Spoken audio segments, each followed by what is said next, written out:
Hello everyone, welcome back to my channel.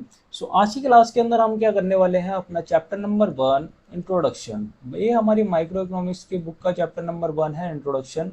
जैसे कि chapter के नाम से आपको पता चल रहा होगा कि इसके अंदर हमें क्या दिया हुआ है, हमें इकोनॉमिक्स का इंट्रोडक्शन गिवन है। इसके अंदर हम क्या है, इसके अंदर meaning of economy, definition of economics, अपने क्या micro economics, macro economic, problems of an economic, जितने भी हमारी प्रॉब्लम्स अराइज होते हैं हमारे इकोनॉमिक्स के अंदर, वो सारी चीज़ें हम क्या है इस चैप्टर के अंदर डिस्कस करेंगे। हम स्टार्ट करते हैं अपना पहला topic, economy. What you understand by the term economy. Economy क्या है, या ये जो टर्म है आपने क्या है अपने न्यूज़ में बहुत ज़्यादा सुनी होगी, न्यूज़ चैनल्स के अंदर सुनते हैं और न्यूज़पेपर के अंदर, कि इकोनॉमी एक प्रकार का इंस्टीट्यूशन है। इकोनॉमी इज़ एन इंस्टीट्यूशन जो कि क्या कर रहा है, प्रोवाइड कर रहा है पीपल्स को, लोगों को, with the means to work. आपको क्या दे रहा है, मीन्स टू वर्क, काम प्रोवाइड कर रहा है एंड अर्न अ लिविंग। और उसके बदले में आप क्या कर रहे हो, अर्न कर रहे हो। किसके लिए अर्न कर रहे हो, अपने लिविंग के लिए, अपने जैसे कि नीड एंड वांट्स को फुलफिल करने के लिए आप क्या करते हो कि कुछ ना कुछ अर्निंग करते हो, जिससे क्या है आपके नीड एंड वांट्स फुलफिल हो सके। और किस प्रोसेस के अंदर, इन द प्रोसेस ऑफ प्रोडक्शन। कोई भी इकोनॉमी है, उस इकोनॉमी के अंदर क्या होगा, प्रोडक्शन होगी। प्रोडक्शन के थ्रू वहाँ क्या होगा, अर्निंग कर सकता है कोई भी व्यक्ति। सो हम इसके अंदर क्या देखते हैं, economy is an institution which provides with the means to work and earn a living in the process of production. अब कुछ बेसिक एक्टिविटीज होती हैं हमारी इकोनॉमी की। पहली हमारी बेसिक एक्टिविटी क्या आएगी, प्रोडक्शन, और देन कंजम्पशन, फिर उसके बाद में इन्वेस्टमेंट। प्रोडक्शन, अगर कोई भी इकोनॉमी के अंदर प्रोडक्शन नहीं हो रही है, मतलब कि कुछ ना कुछ क्या है, मैन्युफैक्चरिंग नहीं हो रहा है कोई भी गुड्स और सर्विसेज, तो उस इकोनॉमी की ग्रोथ क्या है, बहुत ज़्यादा मुश्किल हो जाएगा उस इकोनॉमी के अंदर ग्रोथ होना। अगर उसकी इकोनॉमी के अंदर प्रोडक्शन हो रही है और क्या कंजम्पशन नहीं हो रही, तो भी वो उस इकोनॉमी क्या है, ग्रोथ नहीं कर पाएगी। इसलिए वहाँ क्या है, कंजम्पशन भी होना बहुत ज़्यादा जरूरी है। देन हम देखते हैं इन्वेस्टमेंट। इन्वेस्टमेंट तो मस्ट ही है कि हर एक इकोनॉमी के अंदर क्या है, डे टू डे लाइफ के अंदर इन्वेस्टमेंट क्या है, होनी ही जरूरी है, जरूरी होती है। देन हम देखते हैं अपना टाइप्स ऑफ इकोनॉमी। कितने प्रकार की हमारी इकोनॉमी होती है, हमारे पास है 3 प्रकार की इकोनॉमी। कैपिटलिस्ट इकोनॉमी, ये मेनली क्या करती है कि इस इकोनॉमी के अंदर हमारा प्रॉफिट मैक्सिमाइजेशन देखा जाता है। प्रॉफिट मैक्सिमाइजेशन, तो प्रॉफिट मैक्सिमाइजेशन देखा जाता है इस इकोनॉमी के अंदर। इसके अंदर डिमांड एंड सप्लाई के ऊपर ज़्यादा फोकस किया जाता है। डिमांड एंड सप्लाई के थ्रू क्या है, ये मार्केट रन करती है। और इसके अंदर सोशलिस्ट इकोनॉमी, सोशलिस्ट इकोनॉमी के अंदर जैसे कि नाम ही पता चल रहा है कि सोशलिस्ट इकोनॉमी से सामाजिक, सोशल वेलफेयर के लिए इकोनॉमी वर्क करेगी। सोशल वेलफेयर के लिए ये इकोनॉमी वर्क करती है। और कैपिटलिस्ट इकोनॉमी के अंदर मेनली क्या है, प्राइवेट पर्सन ज़्यादा होते हैं। इसमें क्या है, गवर्नमेंट, गवर्नमेंट क्या करती है, हमारी गवर्नमेंट क्या कर रही है, मेनली जो लोग होते हैं उनके वेलफेयर के लिए काम करती है। मतलब पुअर सेक्टर के लिए भी काम करेगी और रिच पर्सन के लिए भी काम करेगी, हर एक व्यक्ति के लिए काम करती है। अब हम देखते हैं मिक्स्ड इकोनॉमी के अंदर क्या होता है। ये इसके अंदर प्रॉफिट और सोशल वेलफेयर दोनों चीज़ों के ऊपर वर्क किया जाता है इस इकोनॉमी के अंदर। तो इसके अंदर क्या होगा, हमारे profit and social welfare, it means इसके अंदर प्राइवेट सेक्टर भी इन्वॉल्व होगा और हमारा गवर्नमेंट सेक्टर भी इन्वॉल्व होगा। इस इकोनॉमी को क्या है, प्राइवेट एंड गवर्नमेंट सेक्टर दोनों रन करवाते हैं। तो इसमें हम नेक्स्ट देखते हैं हम अपना, what do you understand by the term scarcity of resources. Scarcity of resources क्या होता है, स्कार्सिटी ऑफ रिसोर्सेज के अंदर हम देखेंगे कि resources means limited resources in relation to unlimited wants. हमारे पास जितने भी रिसोर्सेज हैं वो क्या हैं, लिमिटेड हैं। लिमिटेड रिसोर्सेज मतलब कि कोई भी आप रिसोर्सेज ले लो, जैसे पेट्रोलियम हो गया हमारे पास, या फिर क्या जितने भी आप रिसोर्सेज देख लोगे ना, वो क्या है, लिमिटेड है as compare to our need unlimited wants. हमारी क्या इच्छाएं ही इतनी सारी हैं कि हम क्या है, हमारी इच्छाओं के अकॉर्डिंग क्या है, हमारे नीड्स एंड वांट्स क्या है, फुलफिल नहीं हो पाते। तो इसलिए हम क्या कहते हैं इसको, स्कार्सिटी ऑफ रिसोर्सेज। और नीड्स एंड वांट्स क्या है, हमारे बहुत ज़्यादा लिमिटेड है। नीड्स एंड वांट्स क्या अनलिमिटेड होते हैं as compare to our limited resources. अब देखते हैं कुछ एग्जांपल्स ऑफ आर स्कार्सिटी के। तो इसके अंदर क्या देख रहे हैं, greater scarcity implies a higher price. जितनी ज़्यादा स्कार्सिटी होगी उस गुड्स या सर्विसेज की, उसका क्या होगा, प्राइस बहुत ज़्यादा हाई रहेगा। कैसे, जैसे कि हमने लिया एग्जांपल डायमंड। अब डायमंड के प्राइस इतने ज़्यादा हाई क्यों है, क्योंकि कि वो क्या लिमिटेड क्वांटिटी के अंदर आपके पास मिलता है। हर एक अ, हर एक व्यक्ति के पास आप क्या डायमंड होता है, नहीं होता। तो ये क्या होगा, बहुत ज़्यादा प्रीसियस स्टोन होता है, जो कि क्या है कुछ ही पर्सन्स के पास मिलता है और बहुत ज़्यादा कॉस्टली होता है। इसलिए हम इसको क्या कहते हैं कि ये क्या है, हमारे हायर स्कैरसिटी क्रिएट करता है। और lesser scarcity implies a lower price. जिस भी गुड्स या सर्विसेज की क्या होगी, कम स्कैरसिटी होगी, मतलब उसकी जो रिसोर्सेज है वो क्या है, कम लिमिटेड अमाउंट में मिलेगा, तो उसके क्या है, it implies a lower price, उसका कम प्राइस होगा। जैसे वाटर का हम एग्जांपल ले सकते हैं। और जिस भी गुड्स या सर्विसेज का प्राइस नहीं होगा, तो उस केस में हम क्या कहेंगे, नो प्राइस। नो प्राइस, तो जैसे कि हम लेते हैं इसका एग्जांपल सैंड। सैंड मतलब जो रेत होती है, ये हमारे bank of the river, river के किनारे पे जितनी भी रेत मिलती है, उसको क्या कह सकते हैं हम, जीरो स्कार्सिटी, उसका क्या कोई भी प्राइस नहीं रहेगा। नेक्स्ट हम देखते हैं इकोनॉमिक प्रॉब्लम। इकोनॉमिक प्रॉब्लम में हम देखेंगे first one, economic problem means the problem of making choice. Economic problem क्यों हो रही है, हमें क्या करना है कि चॉइस करना है। किस चीज़ में चॉइस करनी है, जितने भी हमारे पास लिमिटेड रिसोर्सेज हैं उनके बीच में चॉइस करनी है।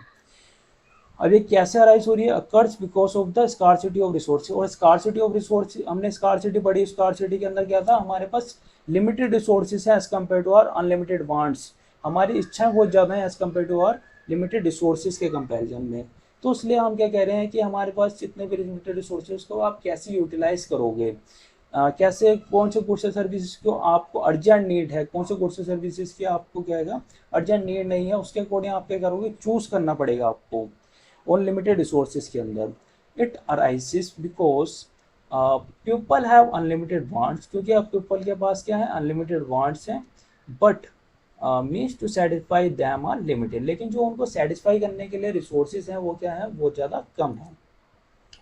अब कुछ कारण होते हैं, causes एंड रीजंस हैं स्कार्सिटी ऑफ रिसोर्सेज के। पहला हमारा कारण आता है, पहला हमारा कोर्स आता है स्कार्सिटी ऑफ रिसोर्सेज। इसी को हम क्या कह सकते हैं, रिसोर्सेज आर लिमिटेड। और नेक्स्ट वन आता है हमारा unlimited human wants. Human wants are unlimited and then the alternate uses of a goods and services. जितने भी हमारे पास गुड्स एंड सर्विसेज है उनके क्या होते हैं, अल्टरनेट यूसेस होते हैं। तो इसका पहला हम कोर्स देखते हैं, रिसोर्सेज आर लिमिटेड। इसको हम स्कार्सिटी ऑफ रिसोर्सेज पे लिख सकते हैं, scarcity of resources, scarcity of resources भी लिख सकते हैं हम इसे। तो इसको देखते हैं हम, रिसोर्सेज विच इंक्लूड लैंड हो गया, लेबर हो गया, कैपिटल एक्सेट्रा, ये सारे क्या है हमारे रिसोर्सेज हैं, are inadequate compare to their demand. हमारी जो डिमांड है उसके अकॉर्डिंग ये क्या है, हमारे जितने भी रिसोर्सेज हैं वो क्या है, हमारी नीड्स एंड वांट को क्या फुलफिल नहीं कर पा रहे हैं। वो क्या है, थोड़े कम पड़ जाते हैं। हर एक चीज़ में आप देख लो वो क्या है, थोड़े कम ही मिलेंगे, कम ही पड़ेंगे आपके लिए।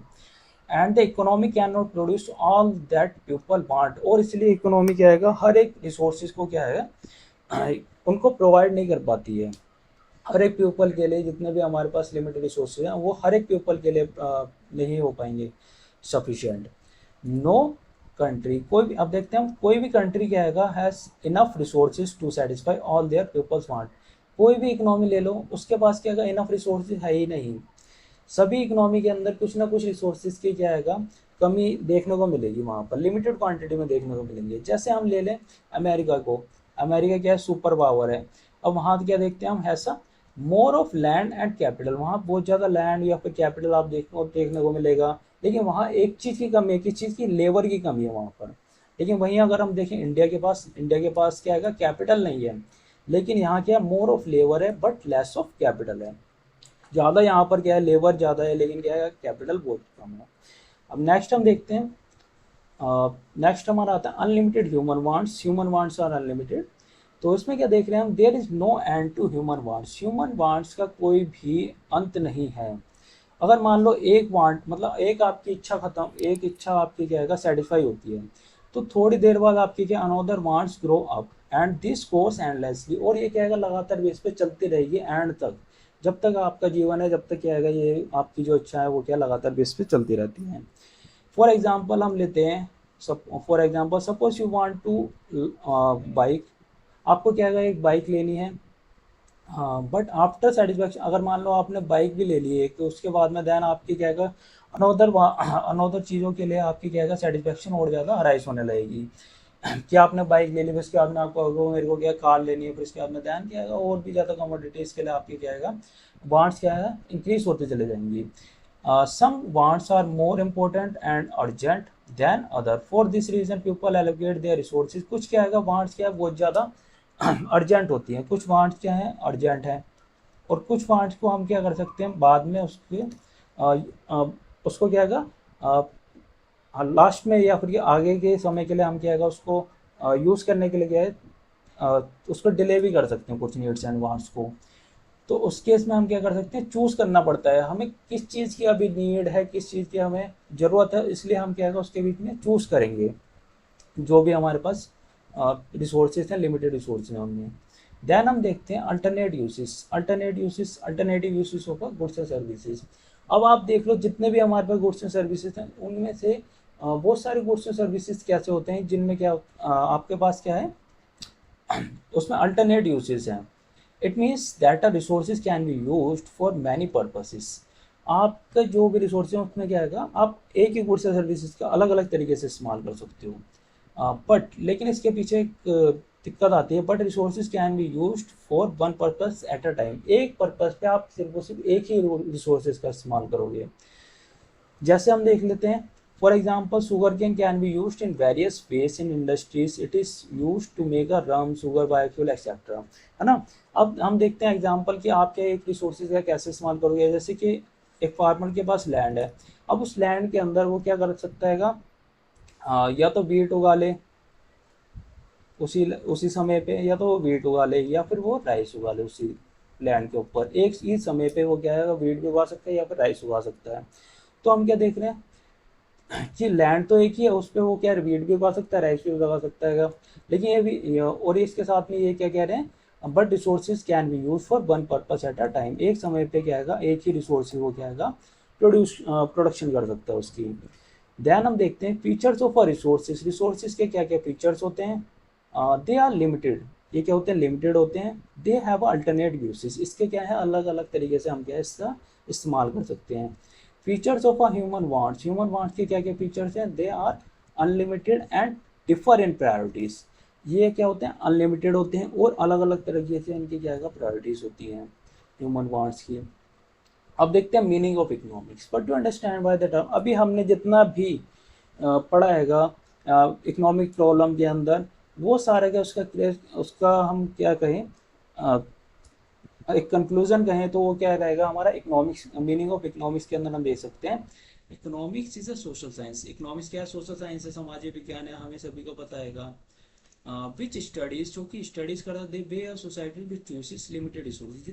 जितने भी उसके पास लिमिटेड रिसोर्सेज हैं उनके बीच में वो क्या करेगा चूज करेगा कि कौन से रिसोर्सेज को उसको क्या करना है यूज करना है, कौन से रिसोर्सेज की उसको क्या है बहुत ज़्यादा ज़रूरत है, तो उसके अकॉर्डिंग उसको क्या करना पड़ता है चूज करना पड़ता है उन लिमिटेड रिसोर्सेज के अंदर। Resources which have alternative usage, अभी हमने पढ़ा कि अल्टरनेटिव यूसेज होते हैं, अल्टरनेटिव यूज होते हैं उस गुड्स और सर्विसेज के to produce goods and services. अब उसके बाद में हम क्या अल्टरनेट गुड्स एंड सर्विसेज होने के बाद में भी हम क्या करें उन गुड्स एंड सर्विसेज को प्रोड्यूस करें and to distribute them among different groups of peoples. और देन हम उसको क्या कर देते हैं डिस्ट्रीब्यूट कर देते हैं अपने डिफरेंट ग्रुप्स ऑफ पीपल्स के अंदर। तो ये होती है जैसे कि हमने देखा इकोनॉमिक्स इज सोशल साइंस, इसमें हम क्या कर रहे हैं स्टडीज कर रहे हैं द वे कैसे सोसाइटी चूज करेगी अपने लिमिटेड रिसोर्सेज को। फिर जो भी लिमिटेड रिसोर्सेज उनके भी क्या है अल्टरनेटिव यूसेस हैं। अल्टरनेट यूज होने के बाद में हम क्या कर रहे हैं उनका प्रोडक्शन कर रहे हैं, प्रोड्यूस कर रहे हैं गुड्स एंड सर्विसेज का, एंड देन उसको हम क्या कर देते हैं डिस्ट्रीब्यूट कर देते हैं among different groups of peoples के अंदर। तो अब आगे देखते हैं हम डेफिनेशन ऑफ इकोनॉमिक्स। अगर आपको कोई कहे कि सिंपल वर्ड्स में क्या आएगा अपने इकोनॉमिक्स की डेफिनेशन बता दो तो हम क्या बताएंगे economics is the social science which studies the economic activity of the people. जितनी भी हमारी कंट्री के अंदर इकोनॉमिक एक्टिविटीज किए जाती हैं लोगों के द्वारा वो सारी क्या कहलाती हैं हमारी इकोनॉमिक्स। इकोनॉमिक एक्टिविटीज को हम क्या कहेंगे इकोनॉमिक्स की स्टडी। इकोनॉमिक एक्टिविटीज की इकोनॉमिक एक्टिविटी होती है उनके बारे में जो भी स्टडी करती है उसको ही क्या कहेंगे हम इकोनॉमिक्स। देन हम देखते हैं difference between micro economics and the macro economics. Difference में क्या है सबसे पहले हम देखेंगे इसका मीनिंग मीनिंग के अंदर हम क्या देखते हैं, it studies economic problems eight the level of an individual. क्या जब भी इकोनॉमिक प्रॉब्लम की हम इंडिविजुअल लेवल पे स्टडी करते हैं तो उसको कहेंगे हम माइक्रो इकोनॉमिक्स। जब हम it studies economic problem at the level of an economy as a whole, पूरी इकोनॉमी की स्टडी करनी है, मतलब होल बड़ा एग्रीगेट लेवल पे जब भी हम स्टडी करेंगे तो उसको कहेंगे हम मैक्रो इकोनॉमिक्स। देन इसके मेन टूल्स आते हैं माइक्रो इकोनॉमिक्स, क्या डिमांड एंड सप्लाई है, और इसके मेन टूल्स क्या है हमारे, demand, aggregate demand and the aggregate supply. It also known as a price theory, और हम इसको क्या कह सकते हैं, प्राइस थ्योरी भी कह सकते हैं हम इसको। और then it is also known as a income and unemployment theory, और इसको हम क्या कहते हैं, income and the unemployment theory भी कहते हैं। क्योंकि ये क्या डिटरमाइन करती है प्राइस को। जब हम माइक्रो इकोनॉमिक्स की बात करते हैं, its main objective is to determine price of a commodity. Accordingly it is also known as a price theory भी इसलिए हम कहते हैं उसको, और it is also known as income and employment theory भी कहते हैं। इट मेन ऑब्जेक्टिव, इसका जो मेन उद्देश्य होता है, क्या होता है इसका main objective is to determine income income and employment level of the economy. Economy के अंदर जो भी इनकम है, एम्प्लॉयमेंट लेवल है, उस चीज के बारे में स्टडी करती है। Then it assumes all the macro variables constant. इसके अंदर क्या होता है कि जितने भी मैक्रो वेरिएबल्स आएंगे वो सारे के सारे क्या हो जाएंगे, कांस्टेंट हो जाएंगे। और इसके अंदर जितने भी हमारे क्या माइक्रो वेरिएबल्स आएंगे वो सारे के सारे क्या हो जाएंगे, कांस्टेंट हो जाएंगे। देन एग्जांपल ले लेते हैं हम, इंडिविजुअल इनकम हो गया, फॉर एग्जांपल नेशनल इनकम हो गया, मतलब इंडिविजुअल एक पर्टिकुलर व्यक्ति की इनकम के बारे में बात कर रहे हैं। और जब हम पूरे होल इकोनॉमी के इनकम के बारे में बात करेंगे तो क्या कहेंगे हम, नेशनल इनकम। अब देखते हैं central problem of an economy. Central problem of an economy क्या होती है, तो इसके लिए हम देखते हैं सबसे पहले allocation of resources. Allocation of resource it means कि आपको क्या चूज करना है उन गुड्स और सर्विसेज के अंदर, जो भी आपके पास लिमिटेड रिसोर्सेज हैं, गुड्स और सर्विसेज हैं, उनके उसमें आपको करना पड़ेगा, चूज करना पड़ेगा। The problem which can economy has to assign the scarce available resources in a way that the maximum wants of the society are fulfilled। कि जितने भी हमारे पास लिमिटेड जो भी रिसोर्सेज, कार्स रिसोर्सेज हैं, अवेलेबल रिसोर्सेज हैं, उसको हमें इस तरीके से यूटिलाइज करना है जिससे क्या है वो, कि हमारी maximum wants of the society are fulfil, जो भी मैक्सिमम वांट्स है उस सोसाइटी की वो फुलफिल हो सकें। Is known as allocation of resources, इसलिए हम उसको कहते हैं एलोकेशन ऑफ रिसोर्सेज। अब देखते हैं इसके अंदर पहला आता है हमारे central problem of an economy के अंदर। पहली प्रॉब्लम क्या आती है, व्हाट टू प्रोड्यूस। क्या क्या गुड्स और सर्विसेज हम क्या है प्रोड्यूस करें, कौन से गुड्स और सर्विसेज हमें प्रोडक्शन करनी चाहिए हमारी इकोनॉमी के अंदर, ये हमारी पहली प्रॉब्लम आती है। देन फिर आती है हमारी हाउ टू प्रोड्यूस, कैसे हम उन गुड्स और सर्विसेज को प्रोड्यूस करें, कौन कौन से टेक्निक्स का इस्तेमाल करें जिससे हम गुड्स और सर्विसेज का प्रोडक्शन कर सकते हैं। देन फिर आती है हमारी फॉर होम टू प्रोड्यूस, अब किस लिए हम ये गुड्स और सर्विसेज प्रोडक्शन करें, ये आती है हमारी लास्ट प्रॉब्लम। अब सबसे पहले हम देखते हैं what to produce. With limited resources and economy can not produce all the goods and services. हमारे पास क्या है, लिमिटेड रिसोर्सेज, उस लिमिटेड रिसोर्सेज होने की वजह से हम क्या कर सकते हैं कि उसमें चूज करना पड़ेगा कि कौन से गुड्स और सर्विसेज हमें प्रोडक्शन करने हैं, कौन से गुड्स और सर्विसेज हमें नहीं प्रोड्यूस करने हैं। It has to choose among the different goods and services, इसलिए हमें क्या करना पड़ेगा, चूज करना पड़ेगा जो भी लिमिटेड रिसोर्सेज हैं। अब इसके अंदर आते हैं तो what possible commodities to produce, कौन कौन सी पॉसिबल कमोडिटीज हैं हमें क्या है प्रोड्यूस करनी है। पहले आती है इसके अंदर the first aspect of the problem of what to produce is deciding which commodities to be produced in an economy। for example consumer goods produce करने हैं या फिर हमें क्या कैपिटल गुड्स प्रोड्यूस करना है। Consumer goods it means cloth या फिर वीट हमें प्रोड्यूस करना है, या फिर क्या हमें मशीनरी प्रोडक्शन करनी है, मशीनरी की प्रोडक्शन करनी है, जितनी मशीनरीज होती है, machinery, tractors etcetera. Then how much, फिर देन हमारा फर्स्ट एस्पेक्ट फुलफिल होता है कि व्हाट टू प्रोड्यूस डिसाइड करने के बाद फिर हाउ मच टू प्रोड्यूस, अब हमें कितनी क्वांटिटी में उन गुड्स और सर्विस का प्रोडक्शन करना है। अब मान लो कंज्यूमर गुड्स का आप क्या है प्रोडक्शन बहुत ज़्यादा कर लो, और क्या है कैपिटल गुड्स का आप प्रोडक्शन नहीं कर रहे, तो उस केस में भी दिक्कत हो जाएगी। इसलिए हमें क्या करना पड़ता है, चूज करना पड़ता है अपने लिमिटेड रिसोर्सेज में से। Once the economy has to decide the commodity to be produce, एक बार डिसाइड कर लेती है कि इकोनॉमी कि हमें डिसाइड द कमोडिटी टू कौन सा गुड्स और सर्विस हमें प्रोड्यूस करना है।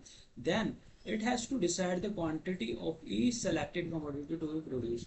तो उसके बाद में हमें क्या करना पड़ता है, क्वांटिटी सेलेक्ट करनी पड़ती है, कितने गुड्स और सर्विसेज हमें क्या प्रोड्यूस करनी है। देन हम देखते हैं हाउ टू प्रोड्यूस, कैसे उन गुड्स और सर्विसेज को हमें प्रोडक्शन करनी है, कौन सी टेक्निक्स का इस्तेमाल करना है, उसके अंदर हम देखेंगे। After deciding what goods and services to be produce, जब हमने डिसाइड कर लिया कि कौन से गुड्स और सर्विसेज हमें प्रोड्यूस करना है, another central problem of how to manufacture the goods and services arise, कि कैसे हम उन गुड्स और सर्विसेज को मैन्युफैक्चर करेंगे, ये प्रॉब्लम अराइज हो जाती है। It involve selecting a technique of production from among different techniques हैं, जैसे कि पहले हम टेक्निक ले लेते हैं। टू टेक्निक्स ऑफ प्रोडक्शन है हमारे पास, labour intensive techniques and the capital intensive techniques. Labour intensive, जैसे कि नाम से पता चल रहा है कि लेबर का इस्तेमाल क्या होगा, इसके अंदर ज़्यादा होगा। लेबर इंटेंसिव टेक्निक्स में uses more of labour as compare to less of capital, ज़्यादा से ज़्यादा हम क्या करेंगे, लेबर का इस्तेमाल करेंगे as compare to less of capital. और इसमें क्या कर रहे हैं, कैपिटल इंटेंसिव टेक्निक्स के अंदर, capital intensive techniques uses more of capital as compare to labour, labour के कंपैरिजन में हम क्या कैपिटल का ज़्यादा इस्तेमाल करते हैं। अब देखते हैं फॉर होम टू प्रोड्यूस। अब ये हमने क्या कर लिया, हमने व्हाट टू प्रोड्यूस पढ़ लिया, फिर हाउ टू प्रोड्यूस पढ़ लिया, then for whom to produce, किसके लिए हम ये गुड्स और सर्विसेज की प्रोडक्शन करें। The last central problem of an economy after deciding what and the how to produce it for whom to produce. It involves deciding who should get how much of the goods and services, how much production should be done for the poor and the how much production for should be done for the rich. अब हमें rich के लिए ज़्यादा production करनी है या फिर poor के लिए प्रोडक्शन करनी है, ये भी हमें डिसाइड करना पड़ेगा। तो इसमें हम क्या देखते हैं, पहले example, for example an organisation can be decide to produce necessity good for the poor section of the society. अगर मान लो कोई भी ऑर्गेनाइजेशन डिसाइड करती है कि उसको क्या है, पुअर सेक्शन के लिए गुड्स और सर्विस की प्रोडक्शन करनी है। और हाउएवर अनदर फर्म, कोई और दूसरी फर्म क्या डिसाइड कर लेती है कि can we decide produce luxury goods for the rich section of the society. Rich section के लिए कौन गुड्स और सर्विसेज प्रोडक्शन करेगा, पुअर सेक्शन के लिए कौन गुड्स और सर्विसेज प्रोडक्शन करेगा, और हमें कौन से गुड्स और सर्विसेज की प्रोडक्शन करनी चाहिए जिससे क्या आएगा, बहुत कंज्यूमर क्या कर सके, उसके सेटिस्फेक्शन गेन से कर सकें। मेनली क्या आएगा, रिच सेक्शन क्या आएगा, दोनों गुड्स और सर्विसेज की दोनों गुड्स और सर्विसेज क्या है परचेज कर सकता है। तो हमने ये समझा कि फॉर होम टू प्रोड्यूस, या तो आप रिच के लिए प्रोडक्शन कर रहे हो या फिर पुअर के लिए प्रोडक्शन कर रहे हो। कि कितनी क्वांटिटी में आप क्या अगर रिच के लिए प्रोडक्शन करोगे, कितनी क्वांटिटी में पुअर के लिए प्रोडक्शन करोगे, ये भी आपको क्या है डिसाइड करना पड़ता है फॉर होम टू प्रोड्यूस के अंदर। तो आगे देखते हैं हम प्रोडक्शन पॉसिबिलिटी कर्व के अंदर। प्रोडक्शन पॉसिबिलिटी कर्व क्या कहती है, it is a combination of two goods, ये क्या है, कॉम्बिनेशन है टू गुड्स का, which can be produce with given resources. इसको हम प्रोड्यूस कर रहे हैं विद गिवन रिसोर्सेज, जो भी आप गिवन रिसोर्सेज का मतलब जो भी आपके पास कॉन्स्टेंट रिसोर्सेज हैं। कॉन्स्टेंट रिसोर्सेज इट मीन्स कि आपके पास जितने लिमिटेड रिसोर्सेज हैं उन्हीं लिमिटेड रिसोर्सेज का आप इसके अंदर इस्तेमाल करोगे। एंड टेक्निक्स और प्रोडक्शन, और जो भी आपके पास टेक्निक है वो क्या रहेगी, लिमिटेड ही रहेगी। Production which are fully and efficiently utilize. So अब देखते हैं हम, it is also known as a production possibility front है, इसके लिए हम क्या कह सकते हैं, इसको प्रोडक्शन पॉसिबिलिटी फ्रंट भी कह सकते हैं, हम प्रोडक्शन पॉसिबिलिटी बाउंड्री भी कहते हैं, इसके अलग अलग नाम होते हैं। और इसको हम ट्रांसफॉर्मेशन कर्व भी कहते हैं। ये क्या आएगा, इट इज अ कॉम्बिनेशन, जब भी हम क्या आएगा दो गुड्स सर्विसेज की प्रोडक्शन करते हैं अपनी इकोनॉमी के अपनी किसी भी प्रोडक्शन सेक्टर के अंदर, विच can be produce with the given resources. हमारे पास क्या है, हम ये मान के चलते हैं कि हमारे पास क्या है, गिवन रिसोर्सेज हैं, जितने भी रिसोर्सेज हैं हम उसी का ही प्रोडक्शन, उसी गुड्स और सर्विसेज का इस्तेमाल करेंगे प्रोडक्शन के लिए। एंड टेक्निक्स ऑफ प्रोडक्शन, जो भी टेक्निक्स है वो भी गिवन है, और जो भी रिसोर्सेज हम क्या करेंगे उनका फुली एंड एफिशिएंटली यूटिलाइज करेंगे।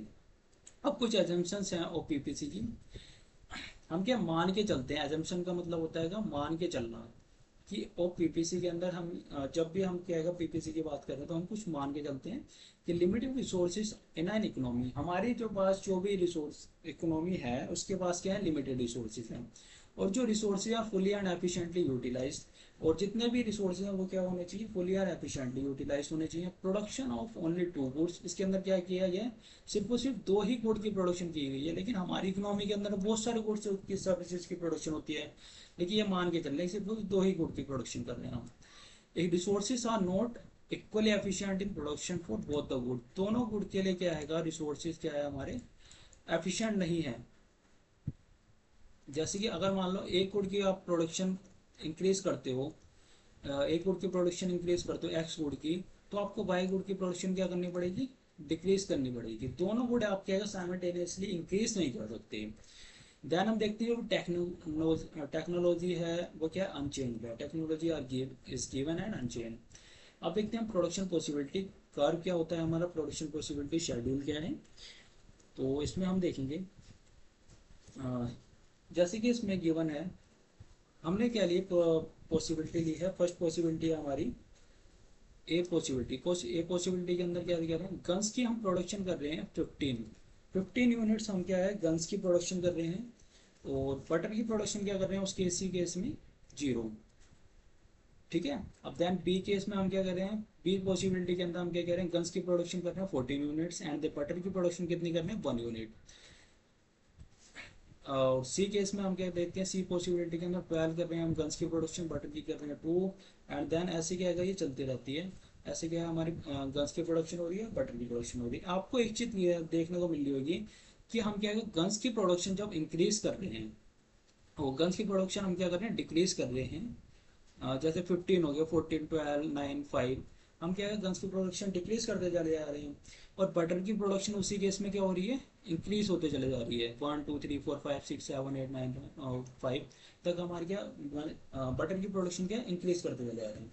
जब आप एक गुड्स और सर्विसेज की प्रोडक्शन इंक्रीज करते हो, तो उसी केस में आपको क्या दूसरे गुड्स और सर्विसेज की प्रोडक्शन क्या करनी पड़ती है, डिक्रीज करनी पड़ती है। तो हम इसको देखते हैं कि इसको कहते हैं मार्जिनल अपॉर्चुनिटी कॉस्ट। इसको हम कैसे निकालते हैं, मार्जिनल अपॉर्चुनिटी कॉस्ट या फिर क्या एमआरटी से, margin rate of transformation. MOC क्या होता है, हम पहले देखते हैं एमओसी क्या होता है।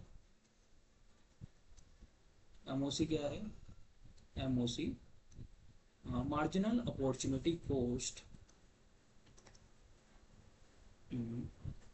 मार्जिनल अपॉर्चुनिटी कॉस्ट को हम क्या कहते हैं, कितनी आपके अगर units of number of units, number of units of commodity sacrificed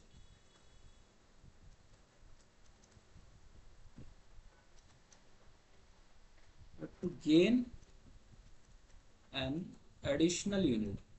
कितनी आप number of units of a commodity sacrifice कर रहे हो किसके लिए, to gain an additional unit of another commodity.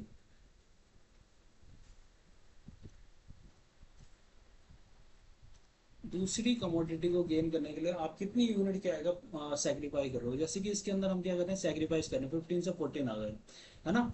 और नेक्स्ट में हम क्या देखते हैं, बटर के यूनिट्स के अंदर 0 से 1 गए, तो मतलब यहाँ पर गेन कर रहे हैं हम, यहाँ गेन कर रहे हैं, यहाँ क्या कर रहे हैं, हम सेक्रीफाइस कर रहे हैं। और नेक्स्ट वाले में हम देखते हैं, तो 14 से हम क्या गए 12, यहाँ पर हम सेक्रीफाइस कर रहे हैं, यहाँ क्या कर रहे हैं, हम गेन कर रहे हैं।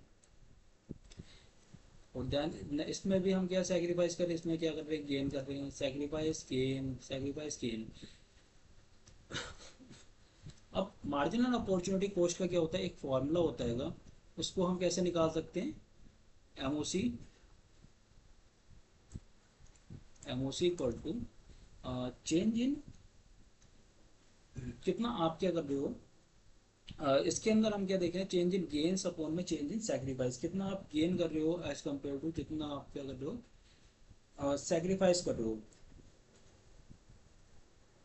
जैसे हमने क्या लिया यहाँ पर, गन्स, गन्स लेते हैं ना, तो हम लिखेंगे यहाँ पर एमओसी के अंदर guns, change in guns upon में चेंज इन, कितना आप क्या गेन कर रहे हो, बटर की प्रोडक्शन, चेंज इन गेन्स और सेक्रीफाइस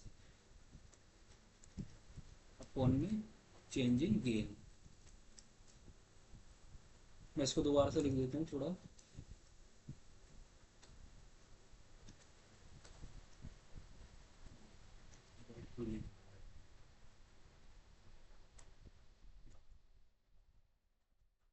एमओसी क्या होती है, मार्जिनल अपॉर्चुनिटी कॉस्ट है।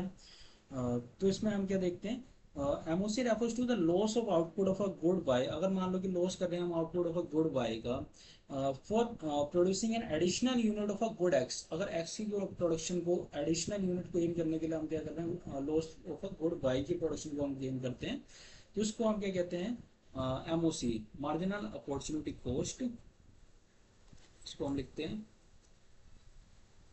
MOC equal to change in sacrifice upon में चेंज इन गेन।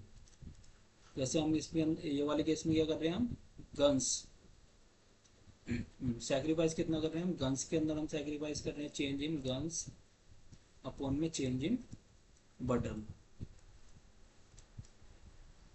और एमआरटी क्या होती है, सिमिलर ही टर्म है इसकी भी। एमआरटी के अंदर हम क्या करते हैं, एमआरटी क्या है, रेशो है। MRT is the ratio of a number of units of a commodity sacrifice to gain additional unit of another commodity.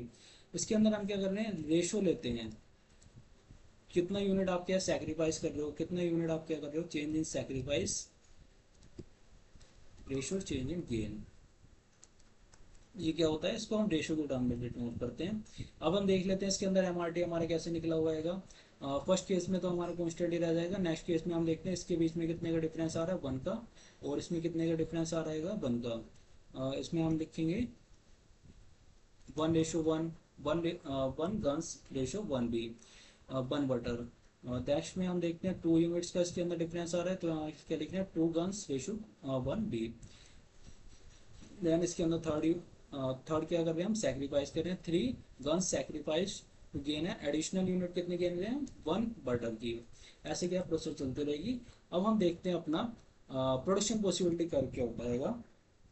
तो प्रोडक्शन पॉसिबिलिटी कर्व के अंदर ए पॉसिबिलिटी आपकी क्या बना रही है, 15,0।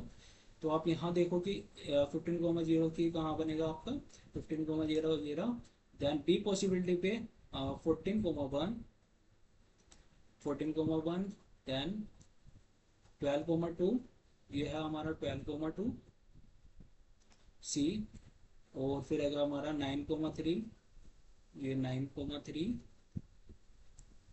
Then E and then F. तो आप यहाँ पर भी देख सकते हो कि कितना चेंज आया है हमारा गन्स के अंदर। हमने यहाँ के लिए गन्स लिए, यहाँ पर बटन लिए है, कितना हमारा चेंज आया है गन्स के अंदर, और हमारे कितना चेंज आया है बटर के अंदर। कितना हम क्या कर रहे हैं, सेक्रीफाइस कर रहे हैं गेंस के उसके गन्स के लिए। सेक्रीफाइस कितना कर रहे हैं हम गन्स के लिए, तो गेन है एडिशनल ऑफ, और गेन कितना कर रहे हैं हम बटर के लिए, बटर कितना गेन कर पा रही है। अब देखते हैं properties of a production possibility curve. इसकी पहली प्रॉपर्टी क्या कहती है कि प्रोडक्शन पॉसिबिलिटी कर्व, जो हमारा ये प्रोडक्शन पॉसिबिलिटी कर्व है, production possibility curve slopes downward sloping. Production possibility curve क्या होगा हमारा, डाउनवर्ड स्लोपिंग है। क्यों होता है production possibility curve downward sloping, production of both both the goods can not be increase. हम क्या है, दोनों गुड्स का एक साथ प्रोडक्शन नहीं कर पा रहे हैं, कर सकते हैं। एक गुड का अगर हमें प्रोडक्शन करना तो दूसरे गुड्स को हमें क्या होगा, डिक्रीज करना ही पड़ेगा। मोर ऑफ गुड वन, जैसे कि हम पहले वाले देखा था, more of good one can be produce only with the less of good two. अगर हमें गन्स की प्रोडक्शन बढ़ानी है तो फिर हमें बटर की प्रोडक्शन डिक्रीज करनी ही पड़ेगी। इसलिए हमारा क्या है, पीपीसी डाउनवर्ड स्लोपिंग होता है। और हम देखते हैं PPC is concave to the point of origin. हमारा जो ये पीपीसी है वो concave to the point of origin क्यों होता है, इसको हम देख लेते हैं। ड्यू टू इंक्रीजिंग एमओसी, हमने देखा था increasing MOC MRT increases as because it is assume that the no resources equally efficient in the production. इसलिए हम क्या कहते हैं, जो इतने भी हमारे पास रिसोर्सेज है वो क्या है, इक्वली एफिशिएंट नहीं है हमारे प्रोडक्शन के लिए। More of one good can be produce only with the less of other good. अगर हमें एक गुड की प्रोडक्शन करनी है तो दूसरे गुड को हमें क्या होगा, डिक्रीज करना ही पड़ेगा। अब यहाँ पर देखो, अब हमारे क्या एम आर टी क्या है, इंक्रीज करते चले जा रहा है, 1:1 जैसे कि 1 2 3 4 5 6। अगर हमें इसी जगह पे एमओसी निकालना हो तो कैसे निकालोगे, एमओसी आपका निकलेगा इसमें वाले, हमें क्या लेना होता है कि एमओसी के अंदर, जैसे हमारा इसका फॉर्मूला था ना एमओसी का, ये रहा हमारा इसका फॉर्मूला।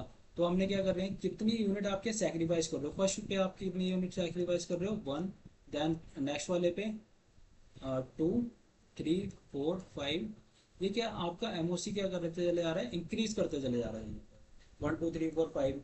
तो इसलिए हमारा क्या होता है, production possibility curve concave shape में होता है ड्यू टू इंक्रीजिंग एमओसी या फिर MRT increases as because it has that the no resource equally efficient in the production. Then हम देखते हैं शेप्स ऑफ अ पीपीसी, कैसी शेप्स होती हैं हमारी पीपीसी की।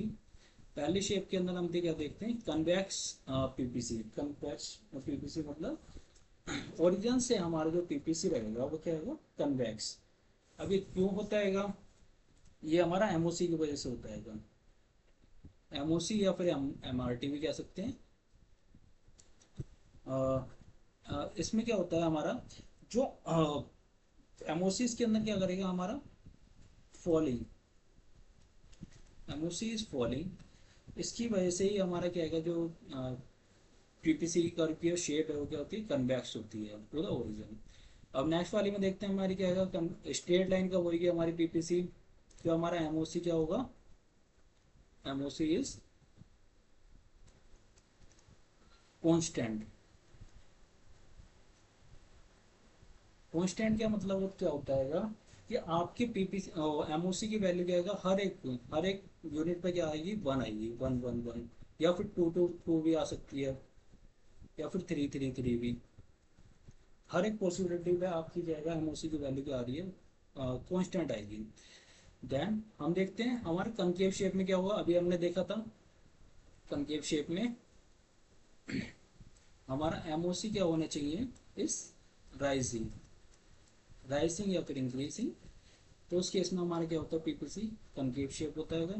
देन हम देखते हैं change in PPC. Change in PPC के अंदर हम देखते हैं टू चेंजेस, शिफ्ट भी होता है एक तरफ, हम क्या कह सकते हैं इसके अंदर हम क्या कर सकते हैं, शिफ्ट भी हो सकता है हमारा पीपीसी, और रोटेट भी हो सकता है, रोटेशन भी हो सकती है हमारे पीपीसी के अंदर। तो पहले हम देखते हैं शिफ्ट। अब मान लो कि हमने क्या करा, प्रोडक्शन ऑफ रिसोर्सेज की, रिसोर्सेज क्या कर दिया हमने, इंक्रीज कर दिया, रिसोर्सेज विल इंक्रीज। तो उस केस में क्या होगा, दोनों गुड के रिसोर्सेज इंक्रीज होंगे, गुड 1 और गुड 2 के। अ, अब तो इस केस में क्या होगा, आपके जितने भी रिसोर्सेज इंक्रीज हो रहे हैं उसकी वजह से क्या होगा, आपकी production will increase, production increase होगी तो आपके आपका जो पीपीसी कर्व है, प्रोडक्शन पॉसिबिलिटी कर्व है, वो क्या हो जाएगा, अपवर्ड शिफ्ट हो जाएगा, मतलब पहाड़ की तरफ चले जाएगा। आप देख सकते हो यहाँ पे इसके अंदर क्या, PPC curve will shift upward. और जब हमारे रिसोर्सेज हैं वो क्या हो जाए, कम हो जाए, डिक्रीज हो जाए, हमारे रिसोर्सेज विल डिक्रीज। तो उस केस में क्या होगा, हमारी PPC curve will shift to the left. अब यहाँ आप देख सकते हो कि हमारे पीपीसी कर्व क्या आएगा, लेफ्ट वर्ड शिफ्ट हो रहा है। अब ये क्या है, हमारे रिसोर्सेज या फिर हम क्या कह सकते हैं, हमारे टेक्नोलॉजी, दोनों ही केस में हो सकता है कि हमारे टेक्नोलॉजी के अंदर चेंज आ गया, तो इंक्रीज हो गई हमारी टेक्नोलॉजी, तो उस केस में भी हमारा PPC curve will shift to the right. और इसके अंदर भी हमारा क्या है, टेक्नोलॉजी के केस में भी हमारा क्या है, और टेक्नोलॉजी हमारी क्या है, डिक्रीज हो जाती है। मतलब अच्छी, जो हम क्या है पहले अच्छी खासी क्वालिटी के टेक्नोलॉजी इस्तेमाल कर रहे थे, अब क्या खराब टेक्नोलॉजी का इस्तेमाल कर रहे हैं, तो उस केस में हमारा पीपीसी का शिफ्ट का लेफ्ट। देखते हैं इसके अंदर रोटेशन कैसे होती है हमारे पीपीसी के अंदर। अब यहाँ आपको शो हो रहेगा राइट वर्ड रोटेशन, यहाँ शो कर रखा है हमें लेफ्ट वर्ड रोटेशन। जब भी हमारे, अब इसके अंदर क्या लिया है, एक्स गुड लिया है, गुड एक्स है, और क्या है, गुड एक्स है और गुड वाई है। अगर हमने क्या करा, एक्स गुड के अंदर रिसोर्सेज क्या कर दिए, रिसोर्सेज क्या कर दिए, बढ़ा दिए, या फिर हम टेक्नोलॉजी ये बढ़ा सकते हैं, दोनों में से कोई भी चीज। तो उस केस में क्या होगा, हमारा ये रोटेट कर जाएगा, हमारा PPC curve rotate, x axis के केस में राइट वर्ड रोटेट कर जाएगा। यहाँ आपका क्या है, वही कांस्टेंट रहेगा, लेकिन यहाँ क्या हो जाएगा, हमारा पीपीसी का रोटेट कर जाएगा। अगर हमने, अगर हमारे एक्स गुड की रिसोर्सेस क्या हो जाए, डिक्रीज हो जाए, तो उस केस में क्या हो जाएगा, हमारा लेफ्ट वर्ड शिफ्ट हो जाएगा हमारा पीपीसी। और वहीं अब अगर इस केस में हम देखें, तो हमारा क्या है, गुड बाय लिया हुआ इन्होंने। गुड बाय के केस में हमारे रिसोर्सेज क्या हो गए, इंक्रीज हो जाते हैं। तो ये हमारा किधर की तरफ शिफ्ट हो गया, right word shift, right word rotate हो गया है हमारा पीपीसी का। और अगर हमारे रिसोर्सेज क्या हो जाते हैं, डिक्रीज हो जाते हैं, डिक्रीज हो जाते हैं, तो इस केस में क्या हो जाएगा, लेफ्ट वर्ड शिफ्ट हो जाएगा, लेफ्ट वर्ड रोटेट हो जाएगा। अब देखते हैं कुछ difference between positive economics and the normative economics. ये लास्ट टॉपिक हमारा बचता है। पॉजिटिव इकोनॉमिक्स किस चीज़ के बारे में बात करता है, it deals with what is और how the economic problems are actually solve. कैसे हम जो भी हमारे इकोनॉमिक प्रॉब्लम है वो एक्चुअली कैसे हम सोल्व कर सकते हैं, उस चीज़ के बारे में बात करेगी हमारी positive economics. It deals with what ought to be और how the economic problems are should be solve, कैसे होनी चाहिए वो प्रॉब्लम सोल्व। ये क्या आएगा हमारे सजेशन देने का काम करता है, ये कैसे जो भी हमारी इकोनॉमिक प्रॉब्लम है वो सॉल्व होनी चाहिए। अब इसका नेचर क्या आएगा, it can be verified with the actual data. इसको हम वेरीफाई कर सकते हैं एक्चुअल डाटा से। क्यों, क्योंकि एक्चुअली सोल्व कैसे होगी प्रॉब्लम, जब हमारे पास एक्चुअल डाटा होगा उसके अकॉर्डिंग तो हम बताएंगे कैसे हमारी इकोनॉमिक प्रॉब्लम एक्चुअली सॉल्व होंगी। Then it can not be verified with actual data. इसको हम वेरीफाइड नहीं कर सकते एक्चुअल डाटा के साथ। इसके अंदर सिर्फ वो सजेशन देने की बात की गई है। इसका मेन पर्पस क्या होता है, इसका मेन पर्पस होता है it aims to make real description of an economic activity. जो भी रियल डिस्क्रिप्शन होता है हमारी इकोनॉमिक एक्टिविटी का, उसको बारे में बात करता है ये। इसका मेन डिटरमाइन क्या होता है, इसका आइडियल के बारे में। Then suggestive, it is based on facts. ये किस चीज के ऊपर बात करता है, फैक्ट्स के ऊपर बात करता है। इट इज और लेकिन ये किसके के ऊपर बात करता है, it is suggestive in nature. ये सजेस्टिव नेचर का होता है, मतलब सजेशन देने के ऊपर बात करते हैं। इसके ऊपर क्या होता है, कुछ फैक्ट्स होते हैं, डाटा के ऊपर बात करते हैं। Value judgement, it does not give value judgement. ये किसी भी प्रकार की वैल्यू जजमेंट नहीं देता। और इसके अंदर क्या होता है, इट गिव्स वैल्यू जजमेंट। अब कुछ एग्जांपल ले लेते हैं हम इसके अंदर। Price in Indian economy are constantly rising. अब हमारी प्राइस है जो इंडियन इकोनॉमी के, वो क्या लगातार बेस पे इंक्रीज करते चले जा रहे हैं। ये बता रहे हैं ना कि हमारे इकोनॉमिक प्राइस इंक्रीज करते चले जा रहे हैं। लेकिन ये क्या कह रहे हैं, India should take steps to control rising prices. जो कौन कौन से हमें स्टेप्स लेने चाहिए उस चीज़ के बारे में बात कर रहे हैं। इंडिया को क्या होगा, कुछ स्टेप्स लेने चाहिए जिससे क्या कर सकें वो इकोनॉमिक प्राइसेस को बढ़ने से रोक सकते हैं। So thank you guys. अगर आपको वीडियो अच्छी लगी है तो लाइक शेयर एंड सब्सक्राइब कर दें जरूर चैनल को।